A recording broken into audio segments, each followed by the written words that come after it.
ಹುಬ್ಬಳ್ಳಿಯ ಬಿವಿಬಿ ಕಾಲೇಜಿನ ವಿದ್ಯಾರ್ಥಿನಿ ನೇಹಾ ಹತ್ಯೆಗೆ ರಾಜ್ಯಾದ್ಯಂತ ಆಕ್ರೋಶ ಸ್ಫೋಟಗೊಂಡಿದೆ. ವಿದ್ಯಾರ್ಥಿಗಳು ರೊಚ್ಚಿಗೆದ್ದಿದ್ದಾರೆ. ಆರೋಪಿಗೆ ಗಲ್ಲು ಶಿಕ್ಷೆ ಆಗಬೇಕು ಅಂತ ಬೀದಿಗಿಳಿದು ಪ್ರತಿಭಟನೆಗೆ ಮುಂದಾಗಿದ್ದಾರೆ.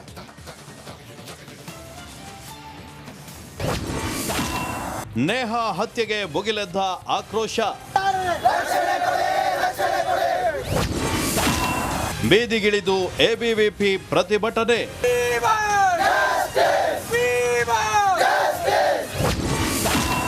ಆರೋಪಿಗಳನ್ನ ಗಲ್ಲಿಗೇರಿಸಲು ಪಟ್ಟು.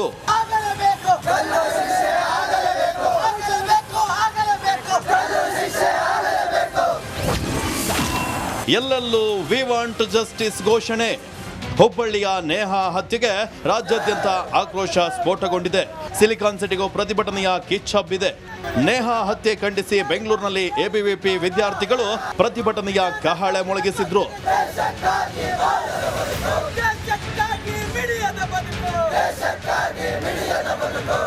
ಮೈಸೂರು ಬ್ಯಾಂಕ್ ಸರ್ಕಲ್ನಲ್ಲಿ ನೂರಾರು ಎಬಿವಿಪಿ ವಿದ್ಯಾರ್ಥಿಗಳು ನೇಹಾ ಸಾವಿಗೆ ನ್ಯಾಯ ಬೇಕೆಂದು ಬೀದಿಗಿಳಿದಿದ್ರು. ಭಿತ್ತಿ ಪತ್ರವನ್ನ ಹಿಡಿದು ವಿ ವಾಂಟ್ ಜಸ್ಟಿಸ್ ಅಂತ ಘೋಷಣೆಯನ್ನ ಕೂಗಿದ್ರು. ಪ್ರತಿಭಟನೆಗೆ ಅನುಮತಿ ಪಡೆದಿಲ್ಲ ಅಂತ ಪೊಲೀಸರು ವಿದ್ಯಾರ್ಥಿಗಳನ್ನ ವಶ ಪಡೆಯೋಕೆ ಮುಂದಾದ್ರು. ಈ ವೇಳೆ ತಳ್ಳಾಟ ನೂಕಾಟವೇ ನಡೀತು.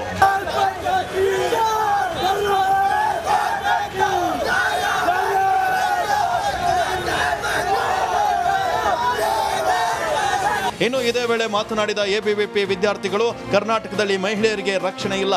ಕಾಂಗ್ರೆಸ್ ಕಾರ್ಪೊರೇಟರ್ ಮಗಳನ್ನೇ ಕೊಲೆ ಮಾಡಿದ್ದಾರೆ. ಆರೋಪಿಗೆ ಗಲ್ಲು ಶಿಕ್ಷೆ ಆಗಲೇಬೇಕೆಂದು ಆಗ್ರಹಿಸಿದ್ರು. ಸಾಯಿಸಿದ್ದಾನೆ. ಇವತ್ತು ನಮ್ಮ ರಾಜ್ಯದ ಸರ್ಕಾರ ಏನು ಮಾಡ್ತಿದೆ? ಇವತ್ತು ನಮ್ಮ ದಿನೇ ದಿನೇ ಇಂಥ ದುಶ್ಚಟಗಳು, ಇಂಥ ದುಷ್ಕೃತ್ಯಗಳು ನಡೀತಾನೆ ಬರ್ತಿದೆ. ಕಾನೂನು ಸುವ್ಯವಸ್ಥೆ ಮೇಲೆ ರಾಜ್ಯ ಸರ್ಕಾರಕ್ಕೆ ಒಂದು ಕಣ್ಣಿಡಬೇಕು. ಹಾಗೂ ಇಂಥ ದುಶ್ಚಟ ಮನಸ್ಥಿತಿಗಳನ್ನು ಈ ರಾಜ್ಯ ಸರ್ಕಾರದ ಮೇಲೆ ಭಯ ಇಲ್ಲದಿರೋ ಒಂದೇ ಕಾರಣಕ್ಕೋಸ್ಕರ ಇಂಥ ದುಶ್ಚಟಗಳಾಗಲಿ ಇದಾಗಲಿ ನಡ್ಕೊಂಡು ಇಂಥ ದುಶ್ಚಟಗಳು ತುಂಬಾನೇ ನಡ್ಕೊಂಡು ಬಂದಿದೆ. ಒಟ್ಟಾರೆ ಪ್ರೀತಿಯನ್ನ ಒಪ್ಪದಿದ್ದಕ್ಕೆ ನೇಹಾ ನೆತ್ತರು ಹರಿದಿದೆ. ಕಾರ್ಪೊರೇಟರ್ ಮಗಳ ಹತ್ಯೆ ನಿಜಕ್ಕೂ ಭಯ ಹುಟ್ಟಿಸಿದೆ. ಆರೋಪಿ ಯಾರೇ ಆಗಿದ್ರೂ ಕಠಿಣ ಶಿಕ್ಷೆಯಾಗಬೇಕು. Veeresh Hiremath, metro bureau, republic Kannada.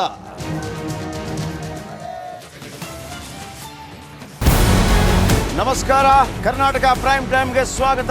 ನಾನು ಜಯಪ್ರಕಾಶ್ ಶೆಟ್ಟಿ. ಇಡೀ ಕರ್ನಾಡು ಇವತ್ತು ರೆಬೆಲ್ ಆಗಿ ನಿಂತಿದೆ. ಈ ಹಗರಣಗಳನ್ನು ಸದನದಲ್ಲಿ ಪ್ರಸ್ತಾಪ ಮಾಡಲು ಕೂಡ ಕಾಂಗ್ರೆಸ್ ಹಿಂದೇಟು ಹಾಕಿದ್ದೇಕೆ? ನಿಮ್ಗೆ ಸಂಬಳ ಅದಕ್ಕೆ, ನಿಮಗೆ ವಾಹನ ಅದಕ್ಕೆ, ನಿಮಗೆ ವೆಪನ್ ಅದಕ್ಕೆ, ನೀವು ಅದನ್ನು ಸೆರೆ ಹಿಡಿಬೇಕಾಗಿತ್ತು. ನೀವು ವಿದ್ಯುತ್ ಬರ ಇದೆ ಅಂತ ಹೇಳ್ತಾ ಇದ್ದೀರಿ. ಎಲ್ಲಿ ಬರ ಇದೆ ನೀವು ಹೇಳಬೇಕು. ಪಾಕಿಸ್ತಾನ್ ಆಕ್ಯುಪೈಡ್ ಕಾಶ್ಮೀರ್ ಅದು ಎಂದೆಂದಿಗೂ ನಮ್ಮದು. 40 ಮೆಷಿನ್ಗಳು ತಂದಿತ್ತು ನೋಟ್ ಎಣಿಸುವುದಕ್ಕೆ, ಅದೇ ಹಾಳಾಯಿತು. ಮಥುರಾದ ಗಲಾಟೆ ಇದೆಯಲ್ಲ, ಅದು ಸ್ಥಳೀಯವಾಗಿ ಕೂತು ಪರಿಹರಿಸಬಹುದಾದಂಥ ಕಾನೂನಿದೆ. ಗ್ಯಾರಂಟಿ ಯೋಜನೆಯಿಂದ ನಷ್ಟ ಆಗಿದೆ, ಲಾಭ ಆಗಿದೆ, ದಯವಿಟ್ಟು ಹೇಳಿ. Dawood Ibrahim most wanted criminal ಯಾವಾಗಾದ ಅಂದರೆ ಇಲ್ಲಿ ತನಕ ಭಾರತ ದೇಶದಲ್ಲಿ ಓರ್ವ ದಲಿತ ಪ್ರಧಾನಿಯಾದಂಥ ಇತಿಹಾಸವೇ ಇಲ್ಲ. ರಿಪಬ್ಲಿಕ್ ವರ್ಲ್ಡ್ ಆಪ್ ಇದು ಕೇವಲ ಅಪ್ಲಿಕೇಶನ್ ಅಲ್ಲ, ಸಮಗ್ರ ಸುದ್ದಿಗಳ ಸಂಪರ್ಕ ಮಾರ್ಗಕ್ಕೆ ಕ್ರಾಂತಿಕಾರಿ ಬದಲಾವಣೆ. ರಿಪಬ್ಲಿಕ್ ವರ್ಲ್ಡ್ ಆಪ್ ಕೇವಲ ಸುದ್ದಿ ಅಪ್ಲಿಕೇಶನ್ ಅನ್ನ ಪರಿಚಯ ಮಾಡ್ತಾ ಇಲ್ಲ, ಬದಲಾಗಿ ಡಿಜಿಟಲ್ ಸುದ್ದಿ ಬಳಕೆಯ ಹೊಸ ಯುಗಕ್ಕೆ ನಾಂದಿ ಹಾಡ್ತಾ ಇದೆ. ಇದೊಂದು ಬ್ರೇಕಿಂಗ್ ನ್ಯೂಸ್, ಪ್ರಭಾವಶಾಲಿ ಕಾರ್ಯಕ್ರಮಗಳಿಗೆ ಗಟ್ಟಿಯಾದ ವೇದಿಕೆ. ರಿಪಬ್ಲಿಕ್ ವರ್ಲ್ಡ್ ಅಪ್ಲಿಕೇಶನ್ ಈಗ ಲೈವ್ ಆಗಿದೆ. ಗೂಗಲ್ ಪ್ಲೇ ಸ್ಟೋರ್ ಮತ್ತು ಆಪಲ್ ಆಪ್ ಸ್ಟೋರ್ ಎರಡರಲ್ಲೂ ಲಭ್ಯವಿದೆ. ಈಗಲೇ ಡೌನ್ಲೋಡ್ ಮಾಡಿ.